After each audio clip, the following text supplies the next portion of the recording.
Welcome to RootsTech 2024 and to Genealogy Bank. I hope you're having a wonderful time at RootsTech. And this year RootsTech's theme is Your Story is Worth Remembering. I love that idea because as family historians, we not only trace ourselves back generation by generation, but we also need to document our own story. That's where newspapers come in. It makes sense that if we're connecting children to their parents and tracing our lineage, that we get birth, marriage, and death records. But newspapers, historical newspapers, provide something, a story that no other genealogical rich document can do. And oftentimes, it's a surprising story. Let me take a few minutes and show you what I mean. I'm going to use Genealogy Bank's historical newspapers to look for one of my female ancestors. Now, as you know, it's difficult to find female ancestors, especially in North America where their surnames change upon marriage. But let's go ahead and let's do a search for her. Now, this particular ancestor is even a little bit more difficult because her maiden name was Smith and her first name is Mary Ann. But we're going to go ahead and do a search on her married name, McNeil, and her first name, Mary Ann. So on the Genealogy Bank website, I'm going to go ahead and use the advanced search, but I could just as easily use the simple search, which is basically the name. But let's go ahead and do advanced, and I'm going to put Mary Ann. Now, I could put Ann in the middle name as well, and then McNeil. Now, let me just stop here and say to you that sometimes she does appear as Mary A. McNeil. So whenever we search, especially for women, we need to think of all those name variations.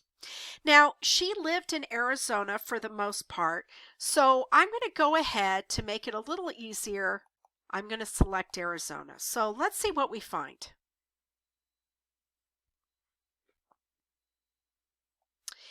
Now, I can go ahead and squeeze this search down, narrow it down to Snowflake and Winslow. Those are the two places that she's in, and newspapers on Genealogy Bank have those two places. So let's go ahead and we're going to search again, and now we have 17. So that's a really nice number to go through. So let's go ahead and let's look at what some of these articles are about. I'm going to choose this one.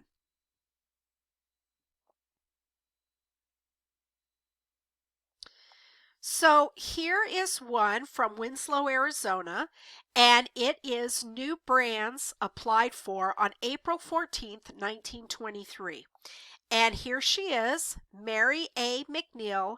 Sholo is where she's living. And her brand, it looks like it's an N and an A, maybe with a line under, and then I'm not an expert on brands, so maybe this information as well. And it says where this would be found. So that's interesting. Now it gives me some insight into maybe I need to look into what she was doing more than what I know already. Maybe she had some cattle, or what was she using them for? She did have a homestead, so maybe she was, raising cattle or using that for income. I don't know. I need to continue to look. Let's go back to results. And I'm going to look at one more. Let's go down here. Now this is from 1918.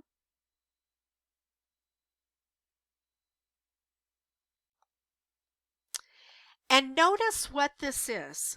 This is from the Department of Interior. It is a publication notice that she has made a homestead entry. And you can see that it gives her entry number, it gives the section, the township, the meridian. She's filed notice of intention to make a 3-year proof to establish claim to the land above. It says that her witnesses are George Wolford, Daniel Mills, Benjamin McNeil, John Lorenzo Willis, all of Show Low, Arizona. And Benjamin is her son and actually my ancestor. And some of these other young men are her son-in-laws. Okay, so she had cattle and she had a homestead. So now what I can do is I can use other resources to go ahead and learn more about that homestead file. So far I've learned a little bit to help me tell her story beyond birth, marriage, death. Now, I want to go ahead and do one more search. We should never stop at one search. Now, as you remember, when I started this search, I went ahead and narrowed it down by a place. So let's not do that. Let's go ahead and let's take out Arizona. So I'm just going to click on these little buttons at the top, and I'm going to take out Arizona and the specific cities in Arizona.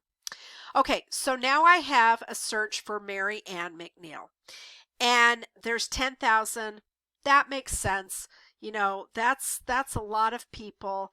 And as I scroll down, a lot of these are articles from, you know, a time period where she would be long deceased. So this, you know, some of these aren't really helping me. So in this case, what I can do is I can go ahead and I can narrow the search by year range, maybe the year range from when she's alive. I can, once again, choose some cities if I want. Now, or I could, you know, browse through all of these. Now, I will tell you that I know something about Mary Ann that other descendants have found. And that is that she appeared in newspaper articles throughout the United States. Now, just to be clear, she was an everyday woman. She wasn't famous, nothing special, maybe just to us descendants, just an everyday woman, okay?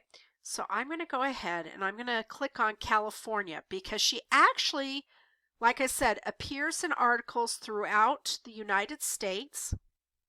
Okay, and so I'm going to show you one of those. And while I was doing this research, I was surprised to find that one of the articles was in a newspaper that is very close to where I live. So we're going to go ahead and click on this. This is from 1944. So think about what's going on during 1944 in the outside the United States. All right.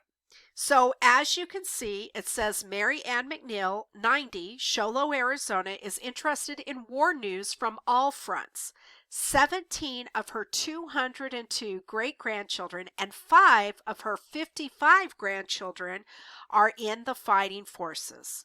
She also has 28 great-great-grandchildren that are too young to go to war.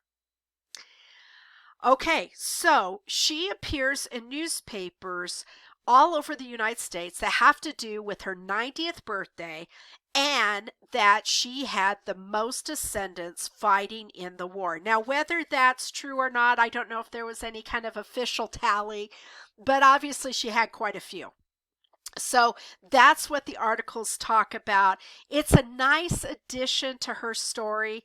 And obviously I could gather all these newspaper articles, write up which of her grandchildren and great-grandchildren were in the war and talk a little bit about that, any loss she may have experienced. She lived a nice long life. So there's lots to write about besides birth, marriage, and death.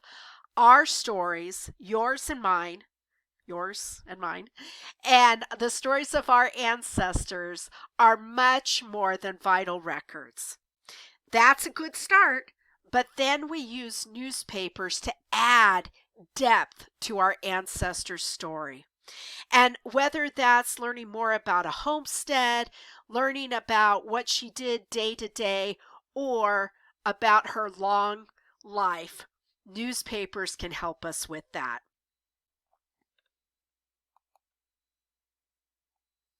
Thank you for joining us at Genealogy Bank. You know, Genealogy Bank offers more than historical newspapers. There's the U.S. Census and other historical documents. Give it a try and see what you can discover about your ancestors' story.